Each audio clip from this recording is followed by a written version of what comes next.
dust devils danced like vengeful spirits down Dustcreek's deserted main street. Elara Hayes, 17 and heavy with child, pressed herself against the mercantile's rough planks, the rough timber scraping her cheek. Bram Hollister's knuckles, hardened by ranch work, slammed into her ribs again. A choked sob escaped her. Then, a shadow fell across them. Silas Thorne stood there, rain-laden wind whipping his duster. The cold glint of his Colt's peacemaker in the stormlight was sharper than Bram's sneer. "You lay another hand on her," Silas stated, low and lethal, "and you answer to me." Hope flickered, fragile as a candle in that gale, just as thunder cracked overhead. Before we jump back in, tell us where you're tuning in from. And if this story touches your heart, make sure you're subscribed. Because tomorrow, I've got something extra special saved just for you. The echo of Silas Thorne's vow hung heavier in the air than the metallic scent of the coming storm. Bram Hollister froze, his fist still clenched mid-air, inches from Elara's cowering form. His eyes, pale and cruel like river-washed stones, flickered from Silas's impassive face to the unwavering barrel of the Colt. Bram wasn't used to defiance, especially not from drifters. A muscle twitched in his jaw. "This ain't your concern, mister." Bram spat, tried to reclaim his swagger, though he took a cautious half-step back. "Town business. Cleaning up sin." Silas didn't move, didn't blink. The wind keened through the gaps between the buildings, carrying the dry bite of sagebrush and the distant, rhythmic clatter of a lone wagon fleeing the impending downpour. "Sin's between her and her maker," Silas replied, his voice as flat and hard as the Montana plateau stretching beyond Dustcreek. "Your business ends with your fists. Walk away." Elara pressed her face harder against the rough wood, the splinters catching in her hair. The sharp ache in her side where Bram's blows had landed warred with the deeper, constant throb of the child within her. Shame, hot and liquid, burned her cheeks, hotter than the fading sunlight. Sin, the word echoed Bram's sneer, amplified by the imagined whispers from behind curtained windows. She could feel the judgment radiating from the shadowed interiors of the mercantile, the saloon across the street, the Silver Spur, its bat-winged doors creaking faintly in the wind like the jaws of some waiting beast. Dustcreek wasn't large, barely 100 souls clinging to the edge of the Bitterroot foothills, but its condemnation felt vast, suffocating. Bram held Silas's gaze for another tense heartbeat.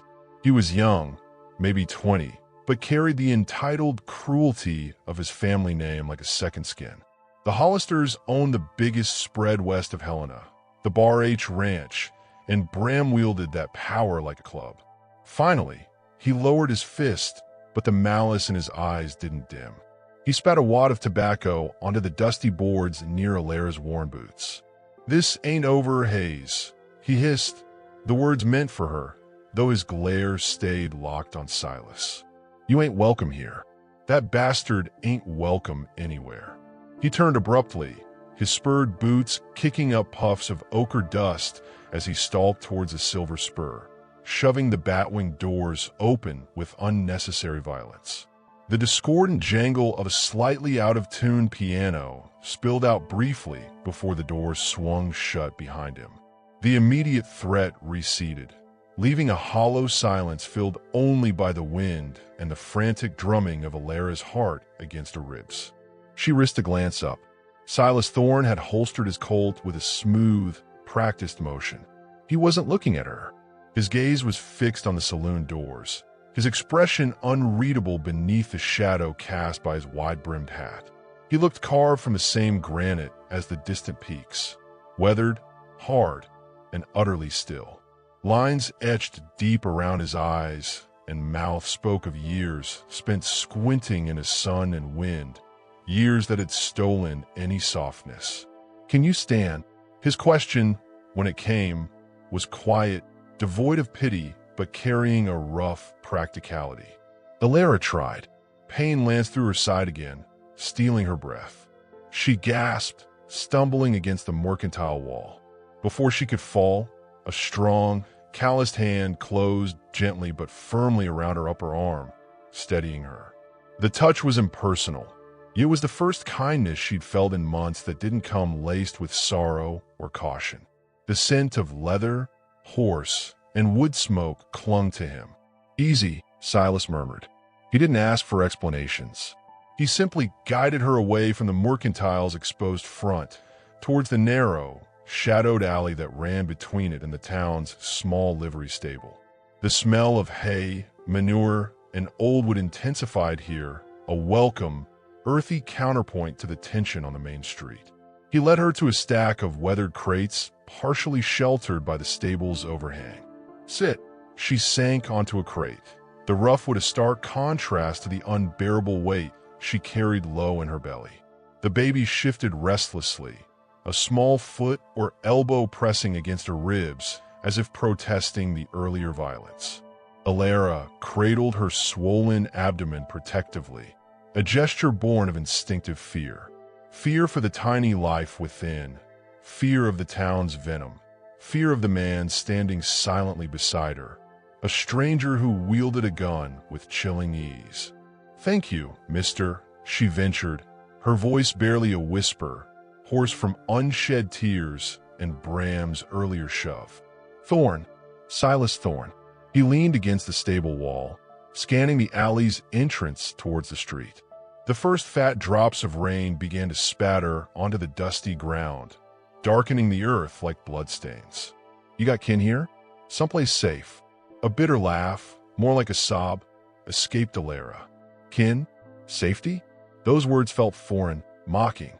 She shook her head, staring down at her hands, rough and reddened from endless scrubbing at the boarding house where she'd worked until her condition became impossible to hide. "No kin. Not anymore. Not since." Her voice trailed off.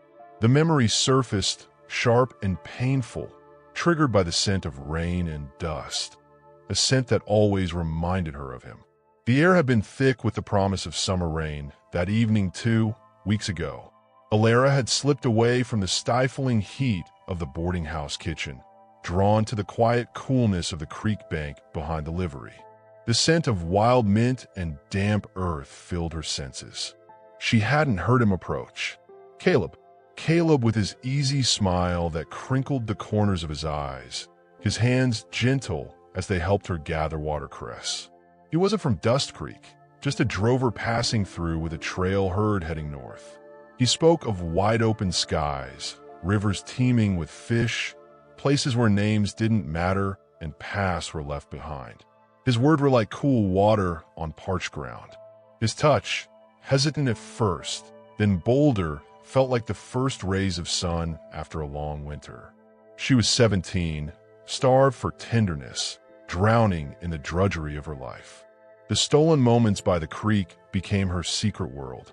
He whispered promises of taking her away, building a life under those big Montana skies. Then the herd moved on. He kissed her fiercely beneath the cottonwoods, his eyes bright with something she mistook for forever. "I'll send for you, Ellie," he'd vowed, his voice thick. "Soon as I get settled. Wait for me." She'd clutched the small, smooth stone he'd given her, a river stone, deep green like his eyes. She waited. Weeks bled into months. The stone grew warm in her pocket, then cold. Her body changed. The whispers started, then the accusations. And Caleb? Caleb was just another ghost on the wind, leaving only the growing proof of his passing and a name she couldn't bear to speak aloud without feeling sick. "Not since he left," Elara finished flatly, the words ash in her mouth. She didn't look at Silas. Shame was a physical weight, pressing her down onto the crate. "The preacher, Mr. Croft," he said, "I brought this on myself. Corrupted the town's soul." Preacher Josiah Croft, his sermons filled with fire and brimstone, had been the first to publicly name her sin, turning the town's vague disapproval into focused, righteous anger. The Hollisters, Bram especially, fancied themselves the enforcers of that divine judgment. Silas made a low sound in his throat, not quite a grunt, not quite a sigh. He shifted his gaze from the street back to her, his eyes holding an intensity that made her flinch. But it wasn't judgment she saw.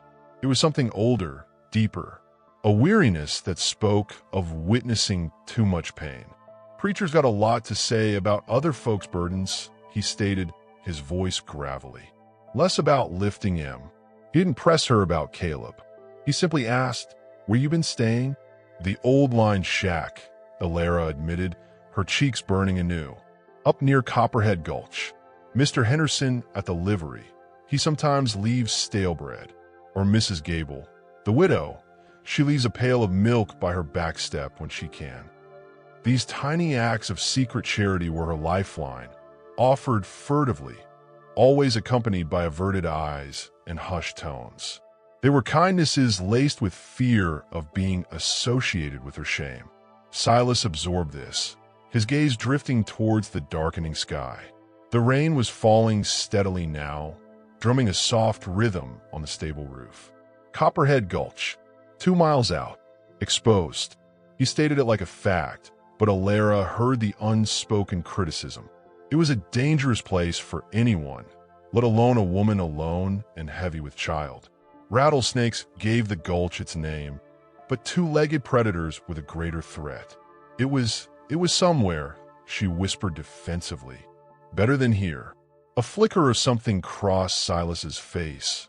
Understanding, perhaps, or the shadow of a memory. He pushed himself off the wall. Can't stay here. Hollister's pride stung. He'll be back, and not alone. He spoke with a certainty that chilled Elara more than the rain. Got a place. Lean-to, tucked up in the pines south of here. Dry, harder to find. Elara stared at him, a fresh wave of fear warring with desperate hope. Go with this stranger? Trust the hand that held a gun so readily? But what choice did she have? The line shack offered no protection from Bram and his ilk. The town offered only stones and scorn. The baby kicked again, a sharp reminder of a life depending on her decisions. What? The question burst from her lips, raw and unguarded. Why help me? You don't know me. You don't owe me anything. Silas Thorne met her gaze fully then. In the gloom of the alley, his eyes seemed darker, holding a depth of sorrow that startled her. For a moment, the granite mask slipped. He looked not just weathered, but scarred. He didn't speak for a long moment. The rain hissed down, soaking the shoulders of his duster.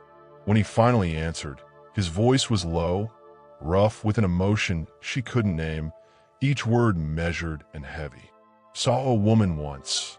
He began, his gaze drifting past her into the rainy distance, as if seeing another place, another time.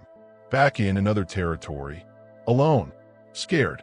Folks turned on her too, for different reasons, maybe, but the turning, the cruelty, he paused, the muscle in his jaw working. I didn't step in then. Told myself it weren't my fight. Told myself a lot of things. He looked back at her, the intensity returning, sharp and focused. I carry that. Every day. Won't carry another one like it. Not while I can still draw breath in this iron. His hand rested briefly on the worn walnut grip of his holstered Colt. The vow wasn't just for Bram. It was a promise etched in regret. Understanding, fragile and terrifying, dawned on Elara. His protection wasn't born of mere chivalry, but of a deep, personal penance. A ghost from his past was driving his hand. It offered a sliver of trust, but also underscored the danger. This man carried violence within him, tethered only by this code born of remorse. All right, Elara breathed, the word almost lost in the rain. She pushed herself up, bracing against the crate, ignoring the protesting ache in her side. Survival, for her child, was the only compass she had left. All right, Mr. Thorne, I'll go. He gave a curt nod. We wait for full dark. Less eyes. He moved to the alley's entrance, peering cautiously towards the main street. The rain was sheeting down now, turning the dust to mud, obscuring the view. The town seemed hushed, wrapped in the storm's gray shroud. The piano from the Silver Spur was silent. Only the drumming rain and the distant rumble of thunder filled the air. Yet, the silence felt watchful, oppressive. Elara huddled deeper into her thin shawl, the damp cold seeping into her bones. She watched Silas's broad back, a dark silhouette against the rainy gloom. His stillness was absolute, predatory. Minutes stretched, filled only with the downpour and the frantic rhythm of her own heart. The baby shifted again, a slow, heavy roll. "Hold on," she pleaded silently, her hand pressed against the curve of her belly. "Just hold on." Suddenly, Silas stiffened. He didn't turn, but his posture shifted, coiling like a spring. His right hand drifted infinitesimally closer to his holster. Elara's breath hitched. She strained her ears, but heard nothing over the rain. What had he seen or heard? Then she caught it, a sound cutting through the steady hiss of the downpour. Not thunder, not the wind. It was the distinct, rhythmic squelch of heavy boots moving through mud. Not from the main street ahead, but from the other end of the alley behind the stable. Coming towards them, more than one pair of boots. Silas turned his head slowly, just enough to meet her eyes. His expression was grim, the lines around his mouth deepening. No words were needed. The flicker of tentative hope Elara had dared to feel shriveled and died, replaced by icy dread. The alley was a trap. They'd been flanked. Bram hadn't gone to the saloon to sulk. He'd gone to gather reinforcements. The crunch of boots on wet gravel grew louder, closer, accompanied now by the low murmur of men's voices, swallowed by the rain, but unmistakably hostile. Silas eased the Colt from its holster, the metallic snick impossibly loud in the tense silence. He stepped back, placing himself squarely between Elara and the approaching threat emerging from the rainy gloom at the alley's far end. Shadows, darker than the storm, began to solidify into the shapes of men. The rhythmic squelch of boots through mud, growing louder from the alley's far end, near the livery's back corral, froze the air in Elara's lungs.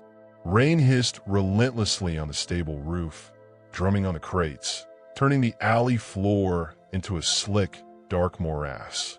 Silas Thorne was a statue carved from shadow and tension, his hand resting lightly on the worn walnut grip of his Colt. The metallic snick of the hammer easing back was a punctuation mark in the storm's monotony. He shifted, a subtle movement that placed his body squarely between Elara and the unseen threat materializing from the downpour. Shadows coalesced into three figures, bulky shapes shouldering through the curtain of rain. Not Bram Hollister leading the charge, but his older brother, Jeb. Jeb Hollister was a broader, slower version of Bram, with a thick neck disappearing into a soaked flannel collar and a face permanently set in a scowl beneath a dripping hat brim.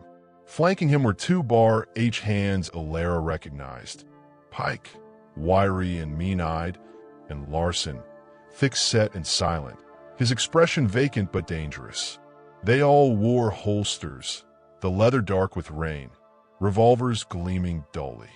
Jeb carried a coiled bullwhip looped over his shoulder, a casual menace that sent fresh shivers through Elara. "Well now," Jeb Hollister drawled, his voice a gravelly rumble that competed with the rain. He stopped a dozen paces away, water streaming from his hat. Pike and Larson fanned out slightly, blocking the alley exit towards the open range.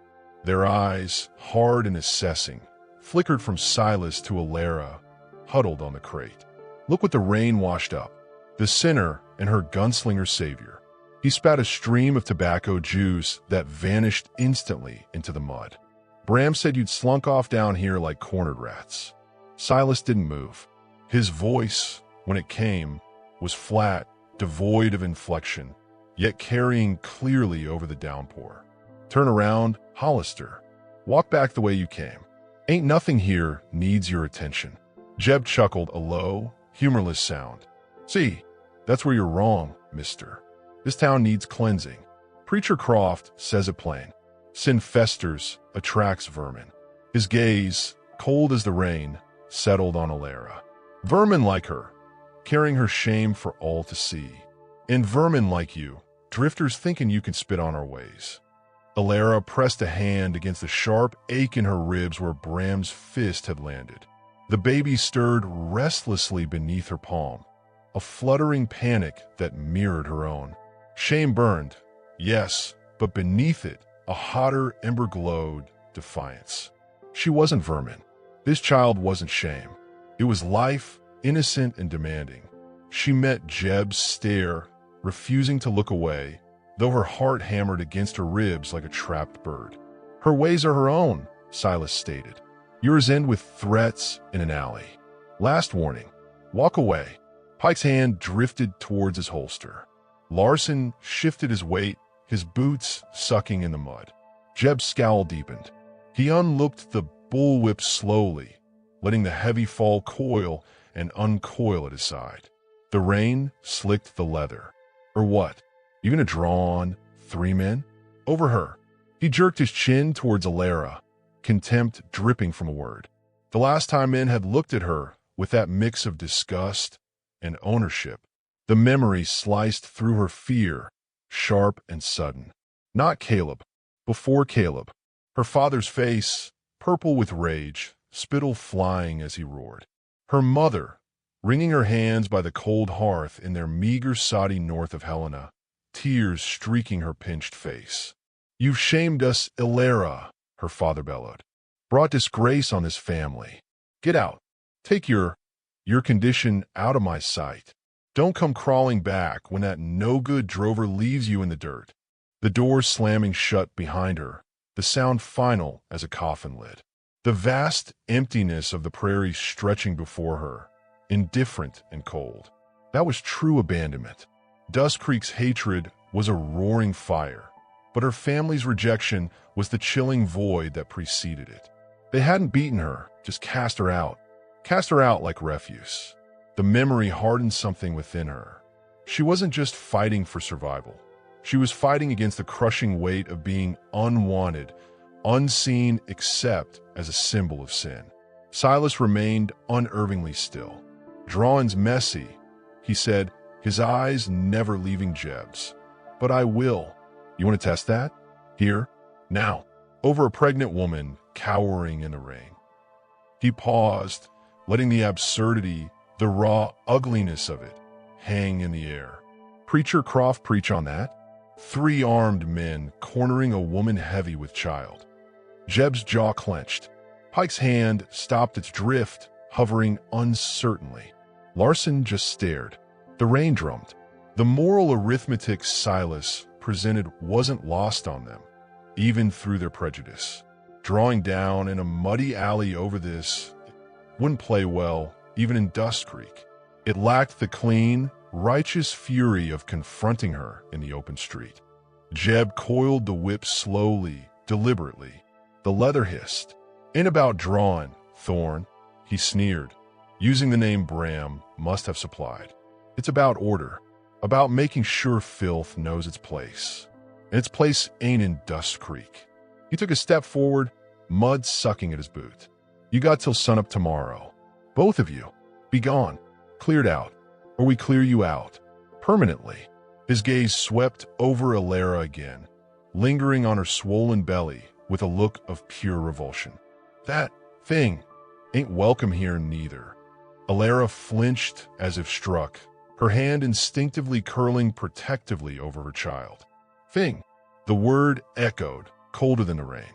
Silas didn't react to the insult. "We hear you," he said, his voice still that dangerous monotone. "Now, get."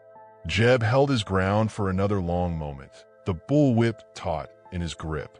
The standoff stretched, thick with unspoken violence and the relentless hiss of rain.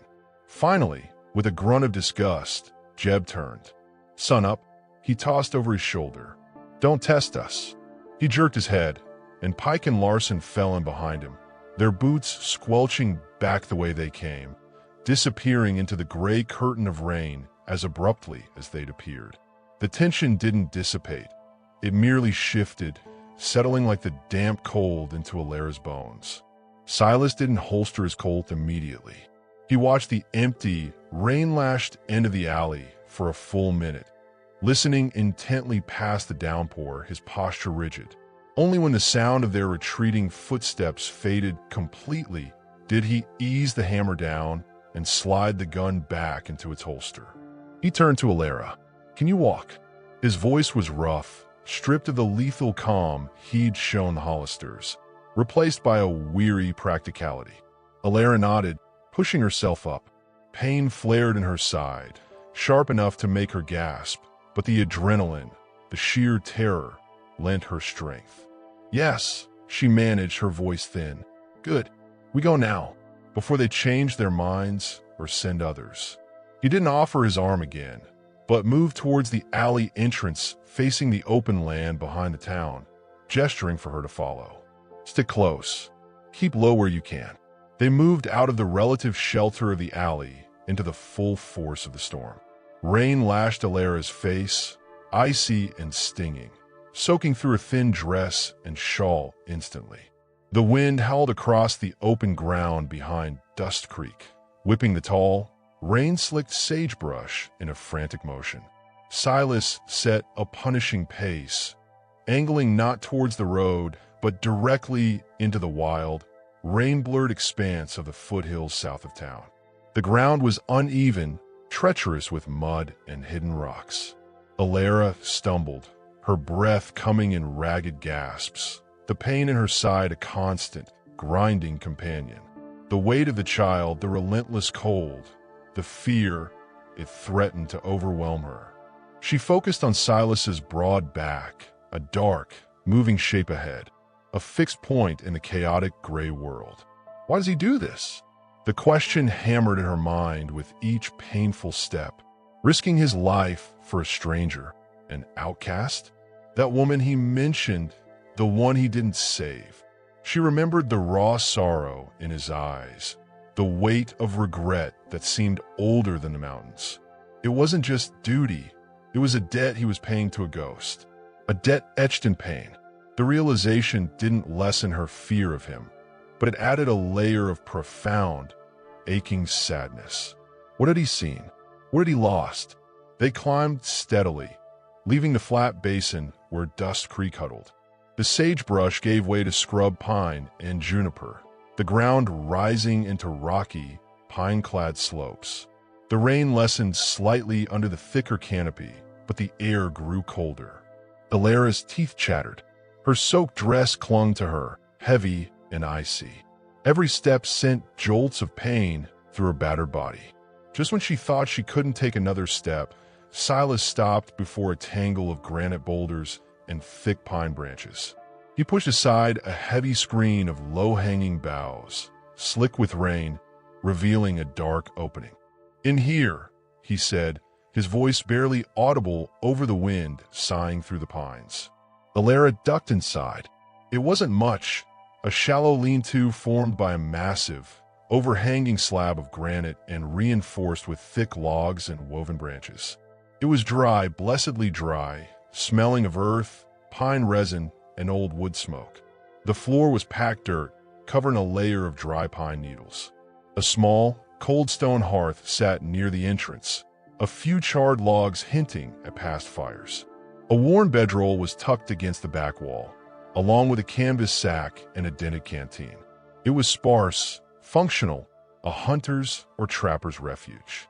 Silas followed her in, shaking the rain from his hat and duster. He moved with economical grace, immediately gathering dry kindling from a small stack near the hearth and some larger, split logs from a corner. He struck a match against the stone, the sudden flare illuminating his grim, rain-streaked face and the close confines of the shelter. The kindling caught, flames licking hungrily at the dry wood, casting flickering, dancing shadows on the rock walls. Warmth began to seep slowly into the space, a stark contrast to the icy damp outside. Elara sank onto the pine needles near the fire, shivering violently. She hugged herself, tried to rub some feeling back into her arms. The heat felt like a benediction. She watched Silas as he added more wood, his movements precise, focused. The firelight softened the harsh lines of his face, revealing the deep weariness etched around his eyes, the silver strands in his dark hair at the temples.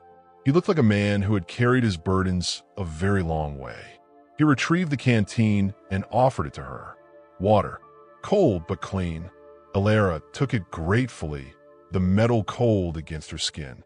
She drank deeply, the water tasting of tin and the mountains. She handed it back. "Thank you," she whispered, the words thick with exhaustion and residual fear. Silas took a swig himself, then set the canteen down. He didn't sit. He stood near the entrance, peering out through the screen of branches at the rain-swept slope below. "We'll rest here a few hours. Wait for the storm to break proper." He glanced back at her, his gaze lingering on the way she cradled her side. "How bad is it?" Elara touched the tender spot beneath her ribs. "Hurts," she admitted, "but I think it's just bruised." She didn't mention the deeper ache, the fear that Bram's blows might have harmed the child. Saying it aloud felt like inviting the bad. Luck Preacher Croft seemed so sure followed her. Silas nodded curtly. He rummaged in his canvas sack and pulled out a strip of clean, rough cloth. "For the cold," he said, tossing it towards her. It was a spare bandana. "Wrap it around your neck." The small gesture, so practical, so devoid of pity, felt like another brick laid in the fragile bridge between them. Elara took the bandana. It smelled of wood smoke and leather, like him. She wrapped it around her neck, its rough texture strangely comforting. The warmth from the fire was finally beginning to seep into her core, easing the violent shivering. Silence settled, filled only by the crackle of the fire, the sighing wind in the pines, and the diminishing drum of rain on the granite roof. The tension of the alley, the frantic flight, began to ebb, leaving a hollow exhaustion. Elara stared into the flames, seeing not fire, but Jeb Hollister's contemptuous face, hearing his voice. "That thing ain't welcome here neither." A tear escaped, tracing a hot path down her cold cheek. She brushed it away fiercely.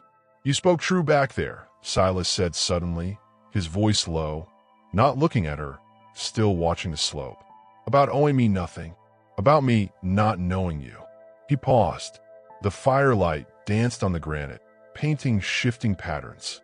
"Name was Anya. The woman I didn't help." The words were dragged out, rough like pulling barbed wire from old wood. "Down in the Dakota territories. Different sin. She was Cheyenne, married to a white trader. Town turned on him when the trader died. Said she poisoned him. Wanted her gone.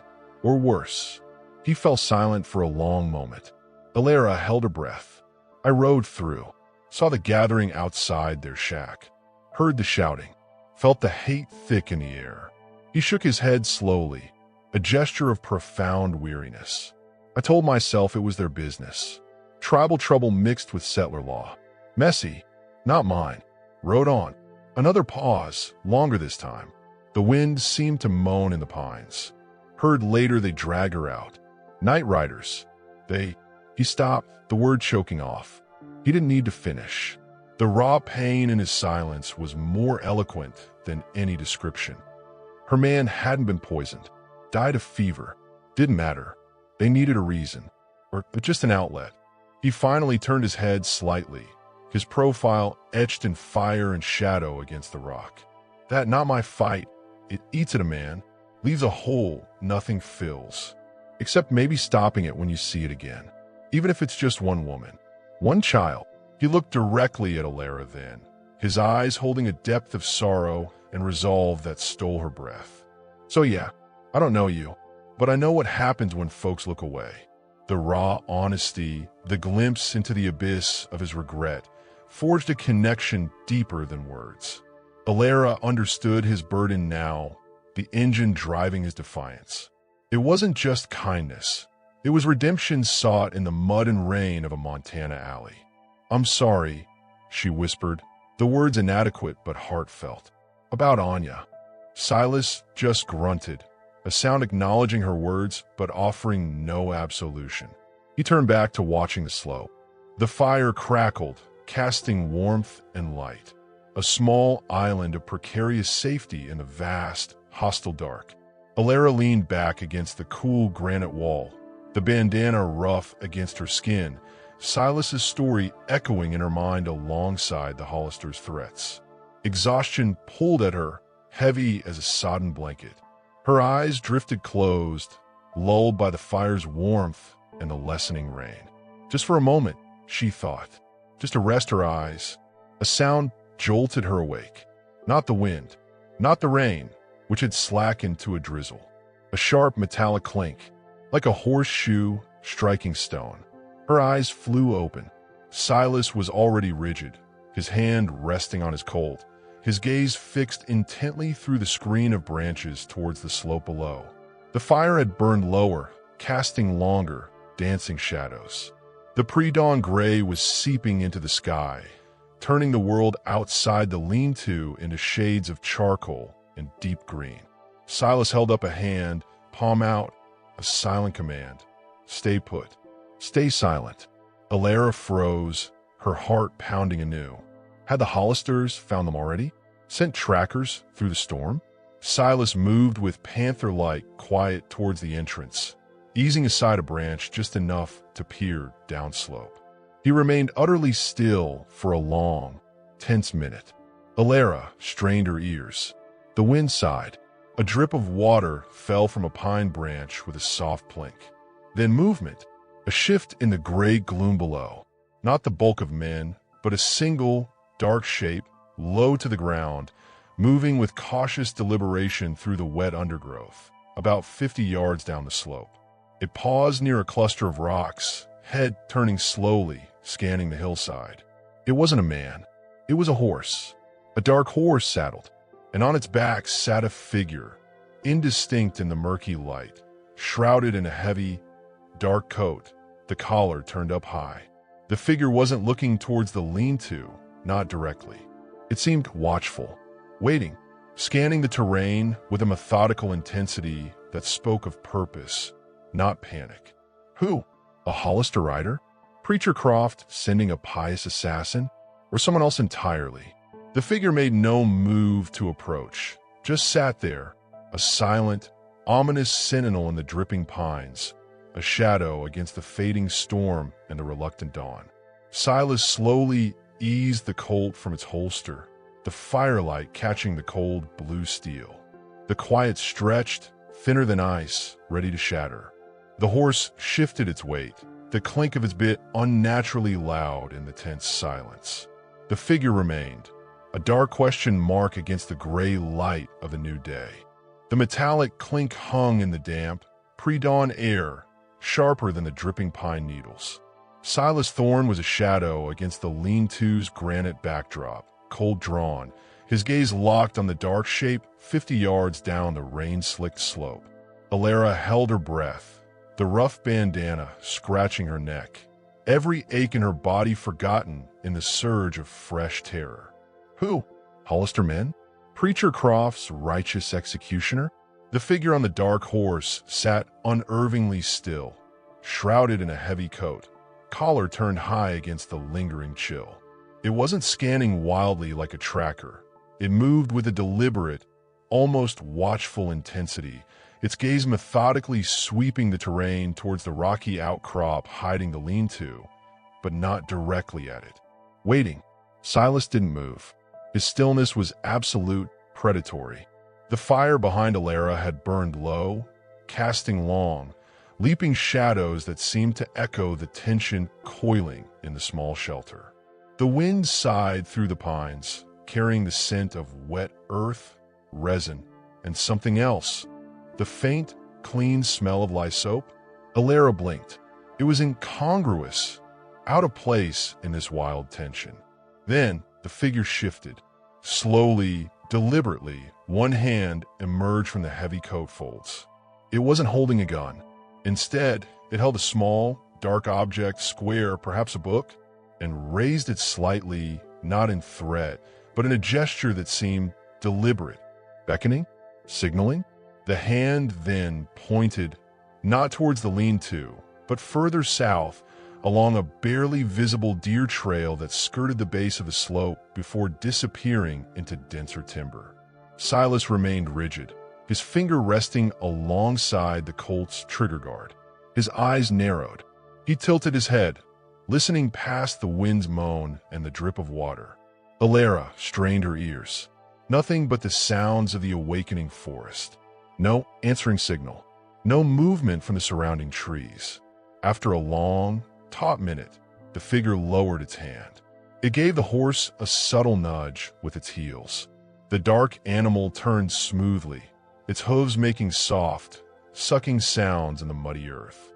Without a backward glance, the rider moved off at a slow, steady walk, following the direction it had pointed, heading deeper into the trackless expanse of the Bitterroot foothills, southward, away from Dustcreek. Within moments, horse and rider were swallowed by the gray mist and the thick stands of lodgepole pine. Silas didn't relax. He watched the empty space where they'd been for another full minute, his senses stretched taut. Finally, with a slow exhalation that fogged in the cold air, he eased the hammer down and holstered his Colt.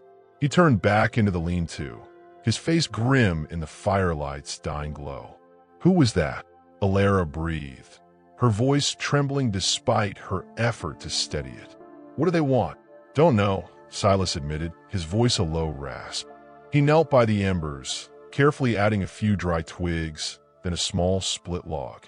The fire hissed, flared weakly, casting fresh light on his weary features. Didn't feel like Bar H, didn't act like Croft zealots. Too quiet, too deliberate. He poked at the fire, making sparks dance. Pointed south, like a warning or an offer. An offer? Elara wrapped her arms around herself, the shivering returning as the adrenaline faded, leaving her bruised body throbbing anew. The sharp ache in her ribs pulsed with each breath. The baby, perhaps sensing her distress, gave a hard, rolling kick that stole her breath. She gasped, pressing a hand low on her belly. Silas glanced up, his gaze sharp. "Pain. Just the baby," she managed, forcing a weak smile that felt like a lie. "Active this morning." The fear lingered, though. Fear that Bram's blows had done harm. Fear that this fragile life inside her was tethered to her own perilous existence. "You brought this on yourself." Preacher Croft's condemnation echoed, mingling with the memory of her father's door slamming shut. Unwanted. A burden. The thought was a cold stone in her gut. But not by everyone. The realization surfaced, tentative as the gray light seeping into the sky. Mrs. Gable's furtive milk pail. Mr. Henderson's stale bread left near the line shack. Silas Thorne standing between her and Bram's fists.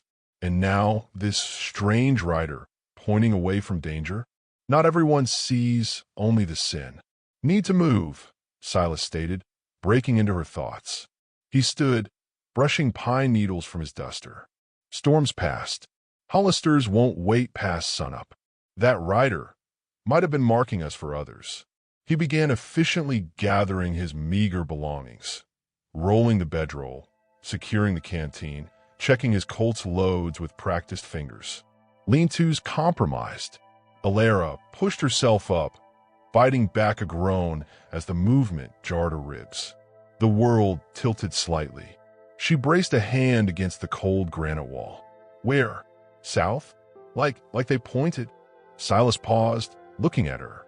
The firelight caught the silver in his stubble, the deep lines of regret around his eyes. "Safer than Dustcreek," he conceded.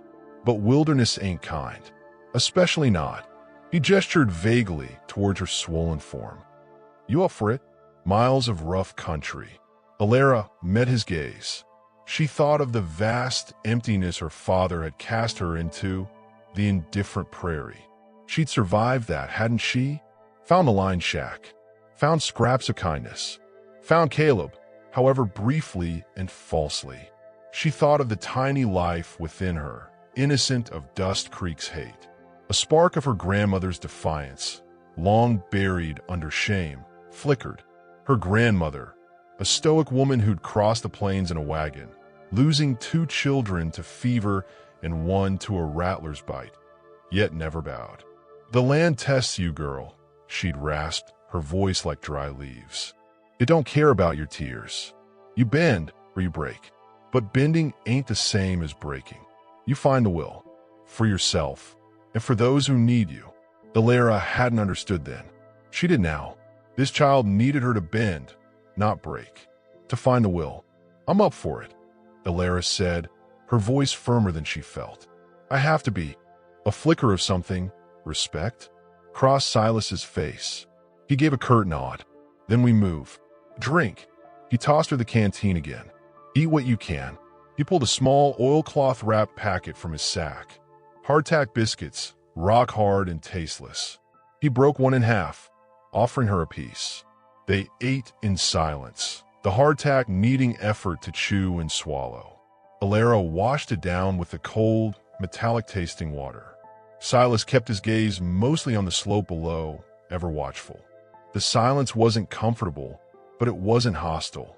It was the silence of shared necessity, of 2 wounded creatures finding a precarious path. As they prepared to leave, Silas doused the fire's embers thoroughly with water from his canteen, ensuring no betraying smoke. He carefully rearranged the pine bough screen. Elara watched him, his movements economical, precise, born of a life lived on the edge of danger. The story he'd shared last night, Anya, the Dakota town, his crushing regret, hung between them, a shared burden now. "Why didn't you stop?" The question slipped out before she could stop it. She immediately regretted it, seeing his shoulders tense. "For Anya? When you saw the crowd?" Silas froze, his back to her, hands still on a branch. The lean-to felt suddenly colder. He didn't turn for a long moment. When he did, his face was a mask, but his eyes held a raw, haunted look that made Elara flinch. He wasn't seeing her. He was seeing that other place, that other time. "The smell," he said, his voice low and rough, scraped raw by memory. "That's what I remember clearest. Not the shouting, not the torches they were starting to light as the light failed. It was the smell. Wood smoke from their cook fires mixing with a sharp, sour tang of fierce sweat. And underneath it, lavender. He closed his eyes briefly. She must have been wearing it. Lavender water. Fancy for out there. Fragile. Out of place. Like trying to hold onto gentleness in a world turned savage. He opened his eyes, the haunted look deepening. "I saw a boy. Couldn't have been more innate. He was crying, trying to push through the legs of the men towards the shack. Calling her name. Ma. Ma." Silas's jaw clenched so tight a muscle jumped. One of the men, big fellow with a beard like a bramble thicket, just shoved the boy down into the mud. Hard. Laughed. The boy just lay there, sobbing. "I saw that. Saw him lying in the mud, crying for his ma while the men started pounding on her door. And I kept writing. Told myself it was their law. Told myself it wasn't my fight." He spat the words like poison. The lavender and the boy's cries in the mud. That's what stays. That's the whole. He turned abruptly, yanking the final branch into place with more force than necessary.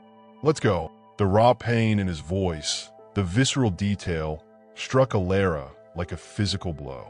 It wasn't just a failure. It was a specific, sensory damnation he carried. Her own shame felt smaller, different, yet somehow connected by the thread of human cruelty. His vow to protect her wasn't abstract charity. It was a desperate attempt to silence that crying boy in his memory.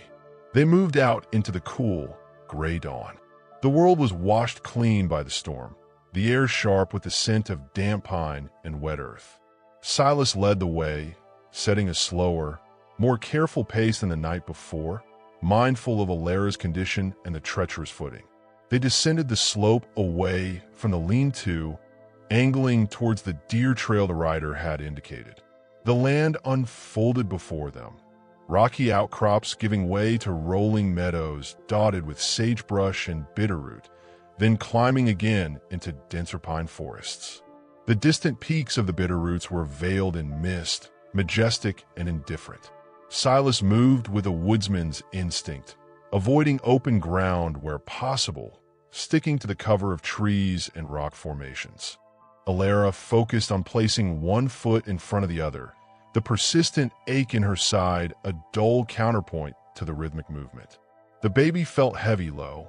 She tried to draw strength from the clean air, the vastness, the simple act of moving away from Dustcreek. Hope, fragile as a spider web, began to weave itself again. Maybe South held safety. Maybe the rider was a sign. After an hour of steady progress, they reached a small, fast-flowing creek cutting through a narrow gully. The water ran clear and cold over smooth, mossy stones. Silas held up a hand, signaling a halt. "Rest here. Fill the canteen. Water the horses if we hadn't," he added wryly, scanning the banks. Elara sank gratefully onto a flat rock near the water's edge, easing the weight off her feet. The sound of the rushing water was soothing.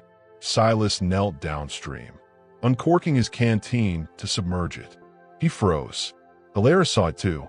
Floating lazily in an eddy near the opposite bank, caught in a tangle of roots, was a small, dark shape.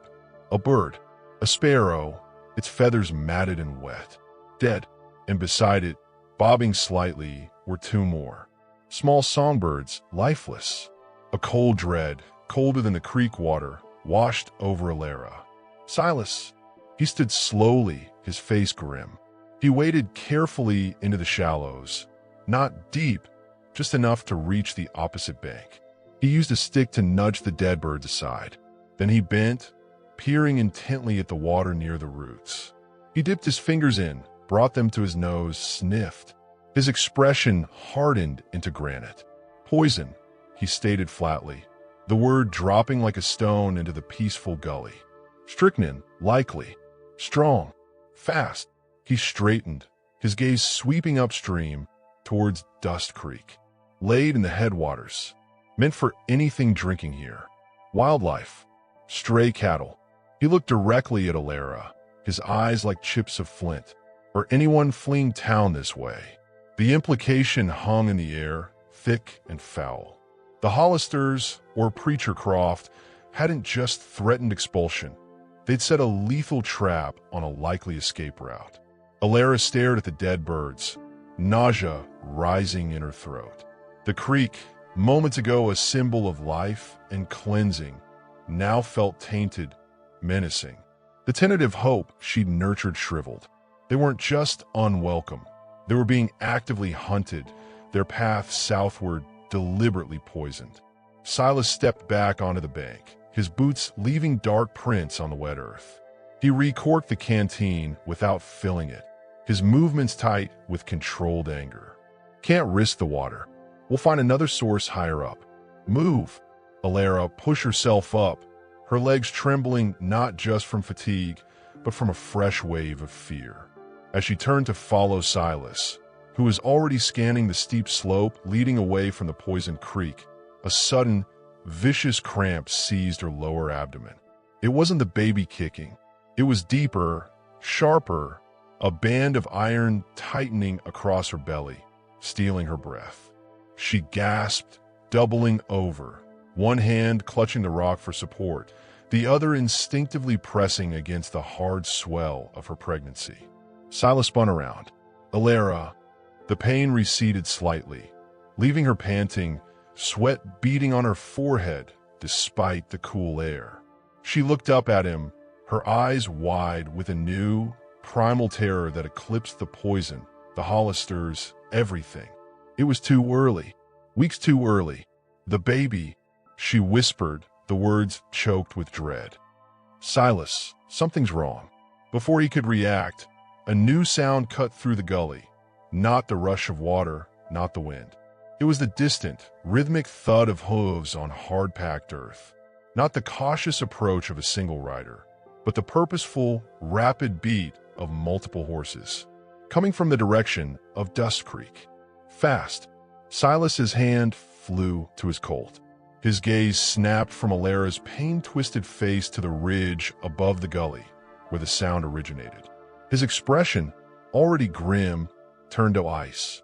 The hoofbeats grew louder, closer, echoing off the rocky walls. They were coming down the trail towards the creek. Towards them, Elara tried to straighten, another wave of cramping pain making her cry out. She sank back onto the rock, helpless, trapped between the agony within her and the rapidly approaching threat thundering down from above. Silas stepped in front of her, drawing his revolver, his body a shield against the unseen riders and the terrifying battle suddenly erupting inside her own. The hoofbeats were deafening now, filling the narrow gully, moments away from cresting the ridge and revealing their position.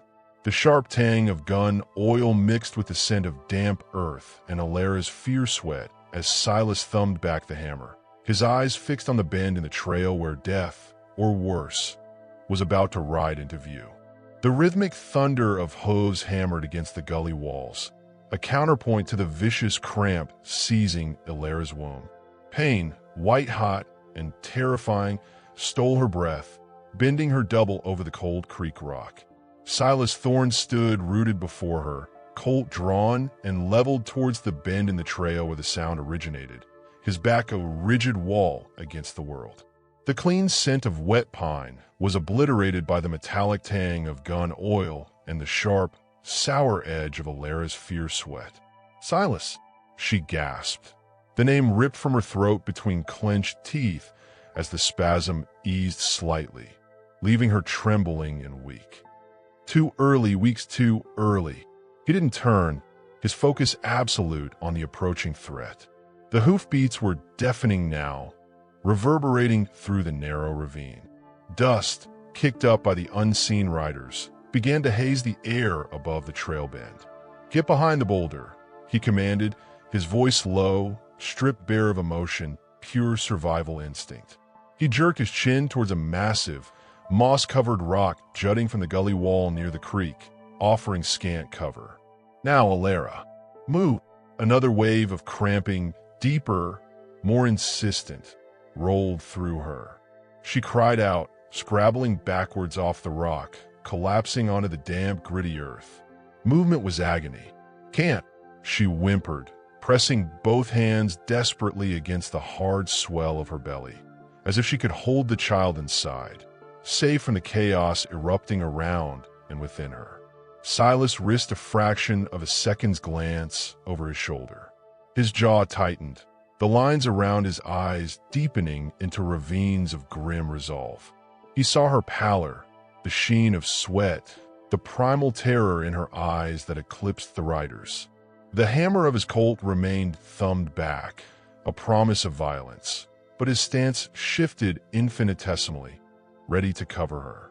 The first rider burst into view around the rocky bend. It wasn't Jeb Hollister, nor Bram. It was Pike, the wiry bar H hand from the alley, his narrow face twisted in a predatory grin beneath his hat brim. Two others followed hard on his heels. Larson, the thick-set, silent one, and a third man Elara didn't recognize, younger, with a nervous energy, gripping his reins too tightly. All three had revolvers drawn, their horses skidding to a halt in a spray of mud and gravel, effectively blocking the gully exit. Well, Pike sneered, his voice high and reedy, cutting through the drumming hooves that now stilled. "Looky what we flushed out." The sinner and her pet gunman, squatting by poison water. His eyes, like chips of obsidian, darted from Silas's unwavering gun to Elara, crumpled on the ground. His grin widened at her obvious distress. "Looks like the Lord's work is being done for us. Larson saves us the trouble." Larson grunted, his vacant eyes fixed on Silas's Colt, his own gun held loosely but ready.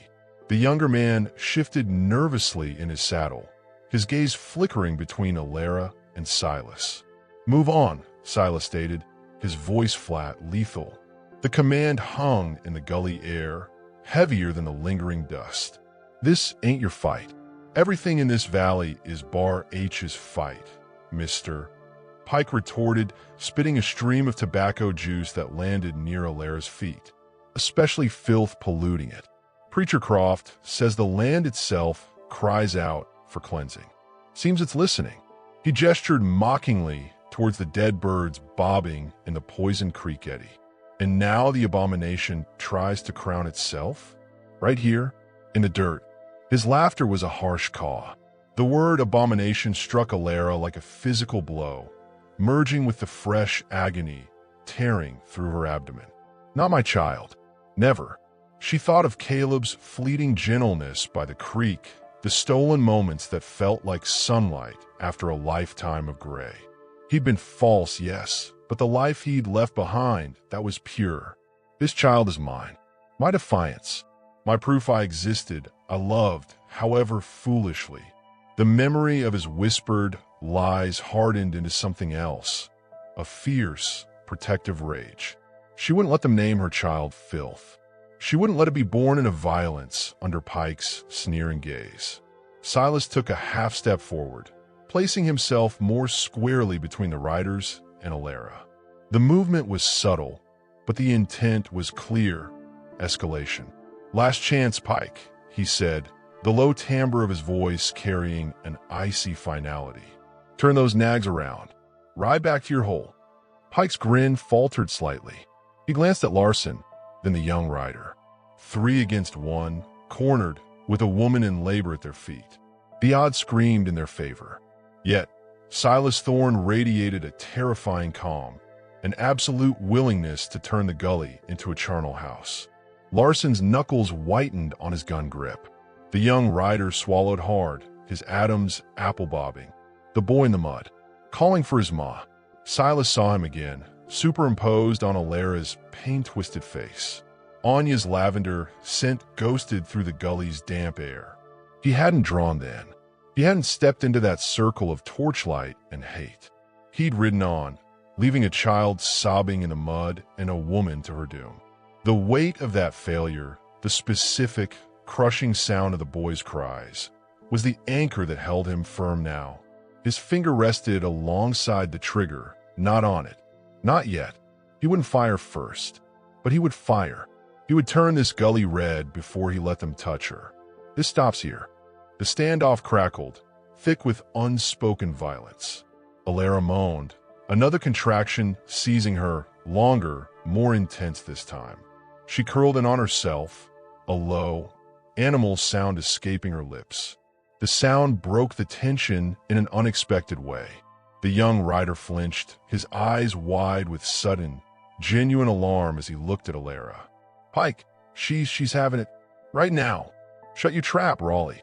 Pike snapped, but his eyes darted to Elara, a flicker of unease beneath the bravado. Killing a drifter in a gunfight was one thing. Standing by while a woman birthed a child in agony, especially under the gaze of a man like Silas who looked ready to paint the rocks with their brains, it felt different, damning, even for Dustcreek's brand of righteousness. Larson shifted again, his vacant stare now fixed on Elara's suffering form. Even his brutish indifference seemed momentarily pierced. "Ain't, right, Pike?" he mumbled, his voice thick and slow. "Watching this." Pike's face contorted with fury and frustration. The clean, brutal ambush he'd envisioned was dissolving into something messy, morally fraught. "Fine," he spat, holstering his gun with exaggerated violence. "Let the bitch whelp in the dirt. See if we care. But you listen good, Thorne." He pointed a shaking finger. "This changes nothing. Sunup was the deadline. Consider it passed. You're both marked. We find you again. There won't be no talking. We'll burn you out or shoot you down, and that bastard whelp with you. Preacher Croft's blessing is on it." He yanked savagely on his reins, wheeling his horse. "Let's go. Report to Jeb." Larson holstered his gun, relief flickering across his dull features. Raleigh needed no second urging, turning his horse so fast it stumbled. In moments, the 3 riders were pounding back up the gully trail, leaving a cloud of dust and the fading echo of hooves. The sudden silence was almost as shocking as the arrival. Silas didn't holster his Colt immediately. He watched the empty bend, listening, his senses stretched to their limits until the hoofbeats faded into the distance. Only then did he slowly ease the hammer down and slide the gun away. He turned to Elara. She was panting, tears mingling with sweat on her face, her body racked by another powerful contraction. The reprieve from the riders was instantly consumed by the immediate, terrifying reality unfolding within her. "Silas," she gasped, terror strangling her voice. "It's coming too fast. I can't. Not here." He knelt beside her, his movements swift but surprisingly gentle. The grim mask was still there, but his eyes held a fierce, focused determination. Anya hadn't had a protector. This woman would. "Ain't got a choice, girl," he said, his voice rough but steady. "Here and now. Gotta see it through." He scanned the gully walls, his gaze sharp. "Cover. Need cover." His eyes locked onto a shadowed fissure in the rock wall, higher up the slope opposite the poisoned creek, partially hidden by a thicket of scrub pine. "There." He pointed. Cave mouth. Small. Dry. Without waiting for assent, he slid one arm under her shoulders, the other beneath her knees.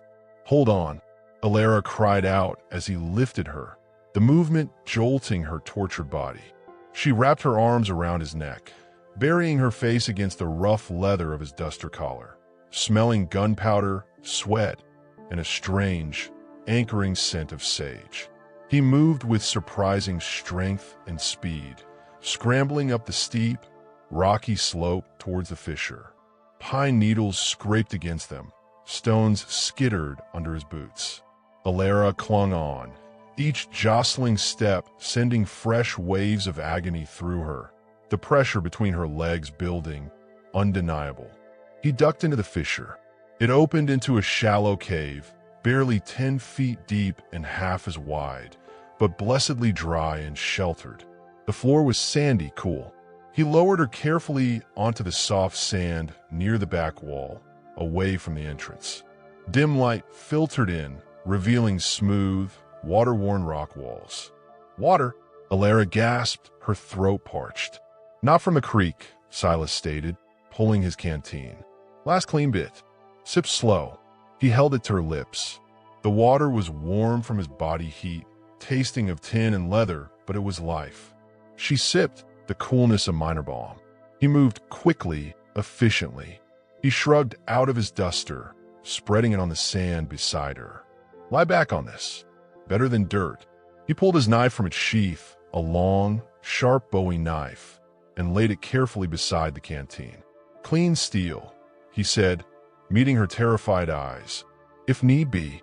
The implication was clear, practical, horrifyingly necessary in this wilderness. He then pulled a small, canvas-wrapped bundle from his sack, his spare shirt. He ripped it swiftly into strips with surprising strength. For binding. For the child. His calmness, his practical competence in the face of her terror and the primal event unfolding, was a lifeline. He wasn't a midwife. He was a man of violence and solitude. Yet, here he was, preparing for a birth with the same focused intensity he brought to a gunfight. It was an act of profound, wordless defiance against the cruelty they'd fled. For Anya, Elara thought, understanding dawning through the pain.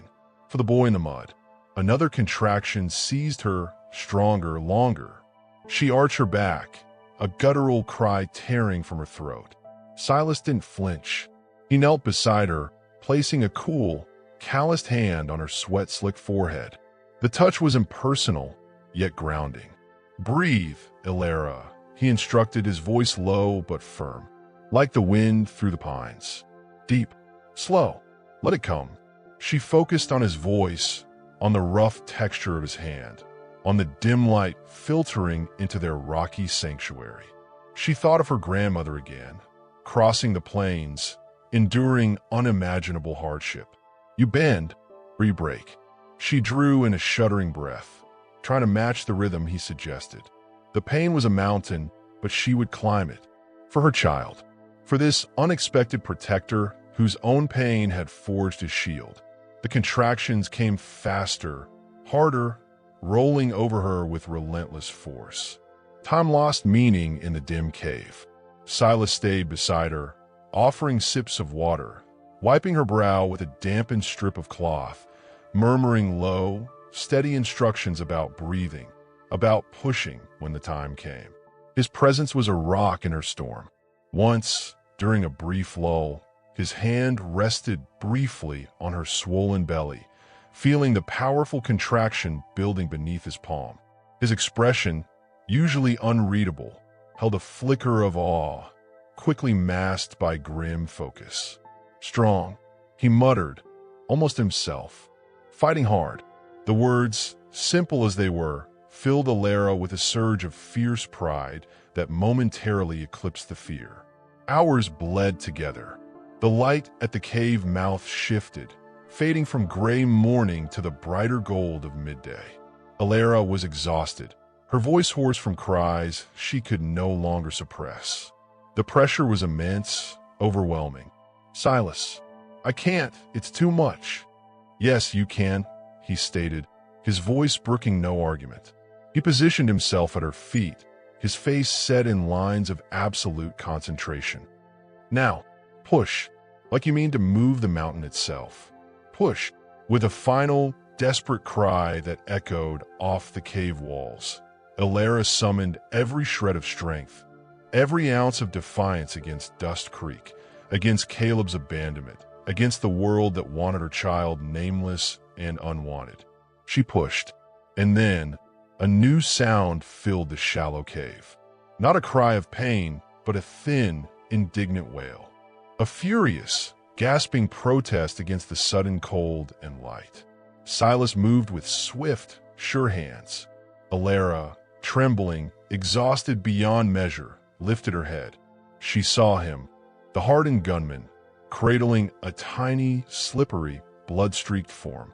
He used the clean knife to sever the cord with careful precision, his movements surprisingly gentle. He wiped the tiny face with a damp cloth, clearing the mouth and nose. The wails intensified, a beautiful, terrifying sound of raw life. "It's a girl," Silas said, his voice thick with an emotion Elara couldn't name. He wrapped the tiny, squirming body in one of the clean shirt strips and carefully placed the bundle into Elara's waiting, trembling arms. Elara looked down, a tiny face screwed up in outrage, a shock of dark hair plastered to a perfectly shaped skull. 10 fingers, 10 toes, eyes squeezed shut against the world. Her daughter, a wave of love, so fierce it was painful, washed over her, erasing the agony, the fear, the shame. Tears streamed down her face, silent this time, tears of overwhelming relief and awe. She touched the impossibly soft cheek. "Hello," she whispered, her voice cracking. "Oh, hello, little one." Silas watched them, his face unreadable in the dim light, but the hard lines around his eyes seemed softer. He busied himself with the practicalities, tying off the cord, cleaning up, covering Elara with the remnants of his duster. He handed her another strip of cloth, for forefeeding. "When she's ready." Elara nodded, unable to tear her gaze from her daughter's face. The tiny fists waved, the cries subsiding into small, hiccuping sounds.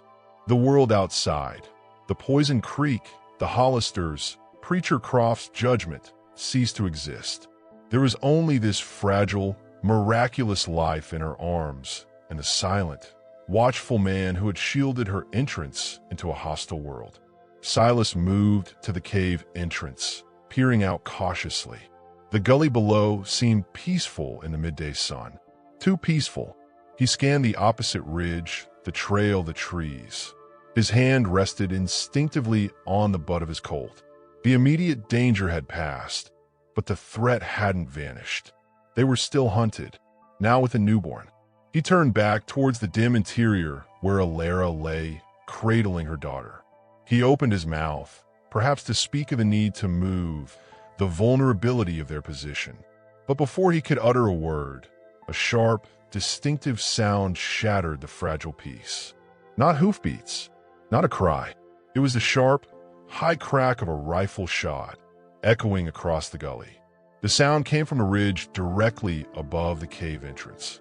A puff of dust and rock chips exploded just inches from Silas's head as he instinctively jerked back inside. He flattened himself against the cave wall beside the entrance, drawing his Colt in one fluid motion. His eyes met Elara's across the dim space, wide with renewed terror as she clutched her newborn close. The shot hadn't been meant to kill instantly. It was a warning, a marker. They hadn't left. Pike and the others had gone for reinforcements, or perhaps Jeb Hollister himself had been waiting nearby. The shot was a signal, a declaration. We know where you are. We're coming. Silas peered around the edge of the rocky opening, scanning the ridge line. Movement. Several figures, silhouetted against the bright sky, were spreading out, taking positions. He couldn't make out faces, but the glint of rifle barrels was unmistakable. They were surrounding the cave, trapped, with a newborn minutes old, and a mother exhausted and bleeding. The gully, moments ago a sanctuary for a miracle, had become a death trap. Silas Thorne thumbed back the hammer of his Colt, the metallic click echoing grimly in the confined space. The fight for survival wasn't over. It had just entered its most desperate, impossible phase. The sharp crack of the rifle shot echoed like thunderclaps trapped in the gully. The puff of rock dust near Silas's head a deadly exclamation point. Elara instinctively curled her body around her newborn daughter, shielding the tiny, mewling bundle with her own exhausted frame. The fragile peace of the cave sanctuary shattered, replaced by the suffocating certainty of the trap. Silas flattened against the cool rock wall beside the entrance, Colt drawn, his eyes scanning the bright ridge line above. For distinct silhouettes moved against the hard Montana sky, rifles glinting. They were spreading out, finding cover among the boulders and stunted pines. Jeb Hollister's broad shape was unmistakable near the center, Pike's wiry frame beside him. Two others, likely Raleigh and another Bar H hand, fanned out to the flanks. The gully below was a kill box, the cave entrance exposed. "Stay down," Silas commanded, his voice a low rasp that brooked no argument. "Back wall. Cover her." Elara obeyed, scooting deeper into the dimness, pressing herself and her daughter against the unyielding rock. The baby whimpered, a fragile sound that amplified Elara's terror 100-fold. Minutes old. Minutes. The scent of her newborn's head, milky, sweet, utterly vulnerable, warred with the acrid tang of gunpowder drifting into the cave. Exhaustion pulled at her like lead weights, her body protesting every movement, the aftermath of birth or raw, aching vulnerability.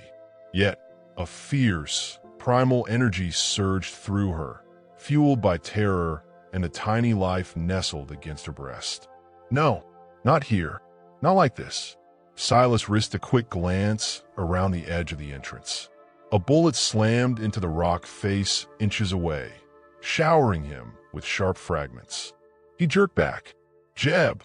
he bellowed, his voice carrying clearly in the sudden, watchful silence that followed the shot. "This ends now. Walk away." Jeb Hollister's voice, thick with righteous fury, boomed back. "Should have walked when you had the chance, Thorne. You chose the whore and her bastard. Now you reap it. Send her out. Maybe we let the whelp live. Raised proper." Elara's blood ran cold. Raised proper. Stolen. Indoctrinated into Dustcreek's hate. A fate worse than death for her daughter. She clutched the baby tighter, a low growl forming in her throat. "Never." Silas didn't respond to the vile offer. His mind raced, calculating angles cover the impossible odds. 4 rifles against 1 revolver. A mother and newborn behind him. The cave was a dead end. Anya's lavender scent ghosted through his memory. But louder, clearer, was the Dakota boy's voice, sobbing in the mud. "Ma, Ma." He hadn't drawn then. He'd ridden past that circle of hate, leaving the boy and his mother to their fate. The weight of that failure, the specific, agonizing sound of that child's despair, was the anvil upon which his resolve was forged now. He would draw. He would fight. He would die here before he let them touch Elara or her child. But dying wouldn't save them. He needed a miracle or a distraction. His eyes darted around the confined space, then back to the narrow entrance. The attackers were well positioned above, but the gully wall opposite the cave, below the ridge, offered a steep, rocky scramble leading towards denser timber higher up. A desperate, near-suicidal path, but the only one not covered by overlapping fields of fire. If he could draw their attention, create chaos. "Elara," he said, his voice urgent but low, not taking his eyes off the entrance. "When I move, you move. Up that slope opposite, into the trees. Don't look back. Don't stop. Understand?" Her eyes widened in disbelief. "Silas, you can't. I can buy you time," he stated flatly. "Only chance. The baby, she needs it." He met her gaze then, a brief, intense look that carried the weight of his penance, his redemption sought and perhaps found in this moment. "Promise me. Run." The raw plea in his usually impassive eyes broke her. He wasn't just fighting, he was sacrificing.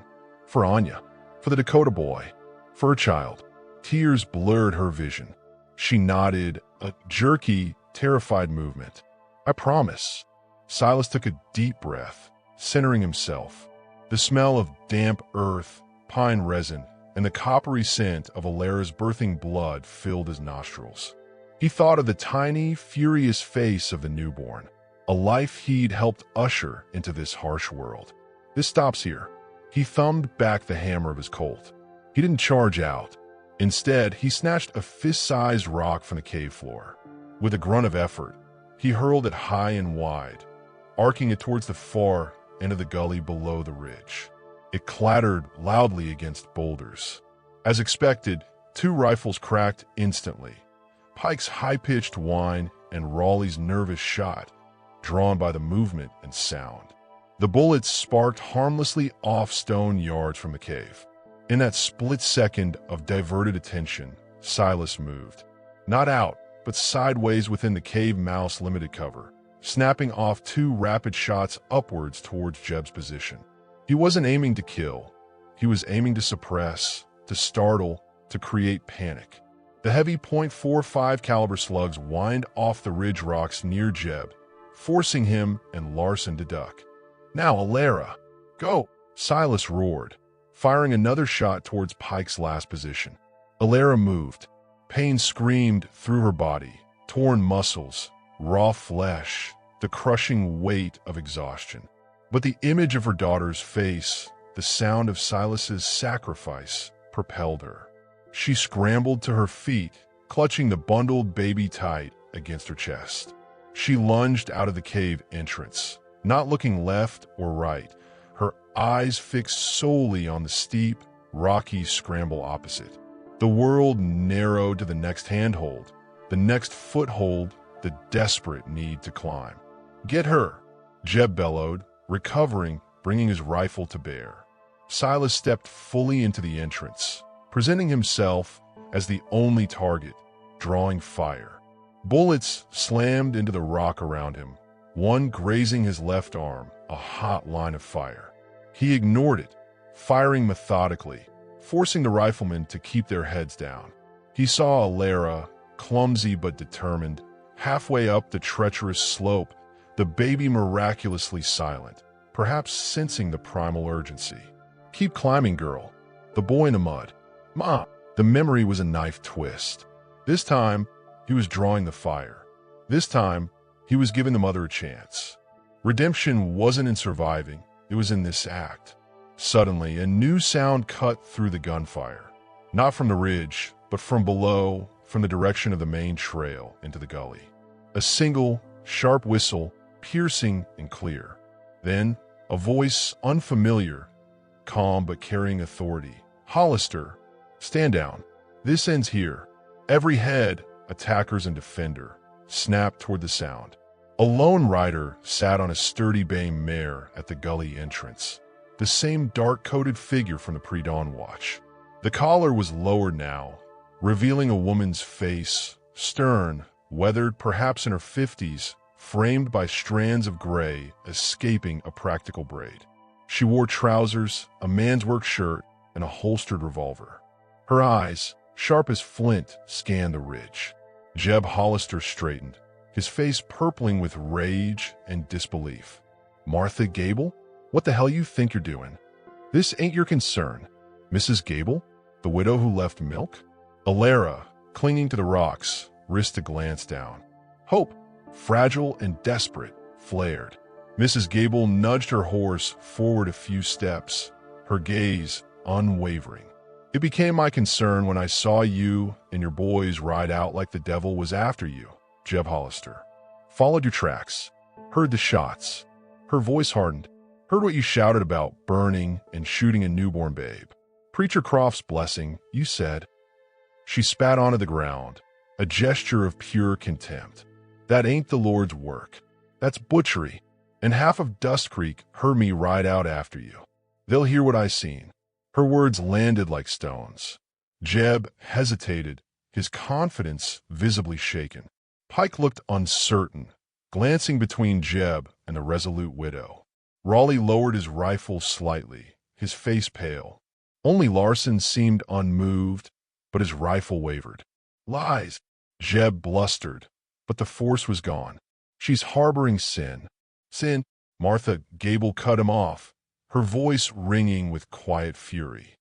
"I see a woman who just birthed a child alone in the wilds, thanks to you. I see a man standing between her and your bullets.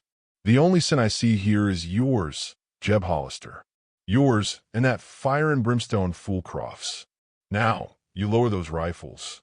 All of you. Or I ride back and tell the whole town, the circuit judge when he comes, everyone, exactly what Bar H does in the name of cleansing. Reckon even your pa won't stomach this." The threat hung heavy.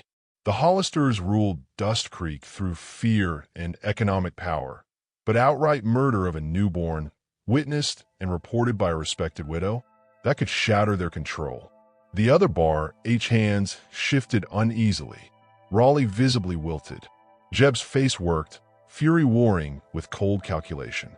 He looked from the determined widow below to Silas, still standing defiantly in the cave mouth, blood staining his sleeve, to Elara, who had reached the relative cover of the timberline above the slope and turned, panting, to watch, her face a mask of terror and fierce protectiveness as she clutched her baby. "Damn you, Martha," Jeb growled, the fight draining out of him, replaced by venomous frustration. He slowly lowered his rifle. "Damn you straight to hell." He glared at Silas, then at Elara. "This ain't over, Thorn. She ain't welcome.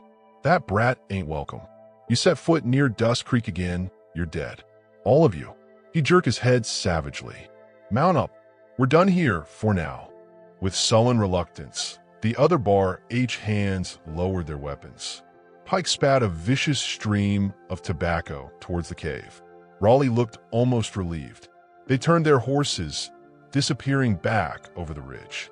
The immediate, lethal pressure vanished, leaving a ringing silence, broken only by the wind sighing through the pines and Elara's ragged breathing. Silas slowly lowered his Colt, the hammer easing down with a soft click. He swayed slightly, the adrenaline ebbing, the pain in his arm a sharp throb. He looked towards Mrs. Gable. She met his gaze, giving a curt nod.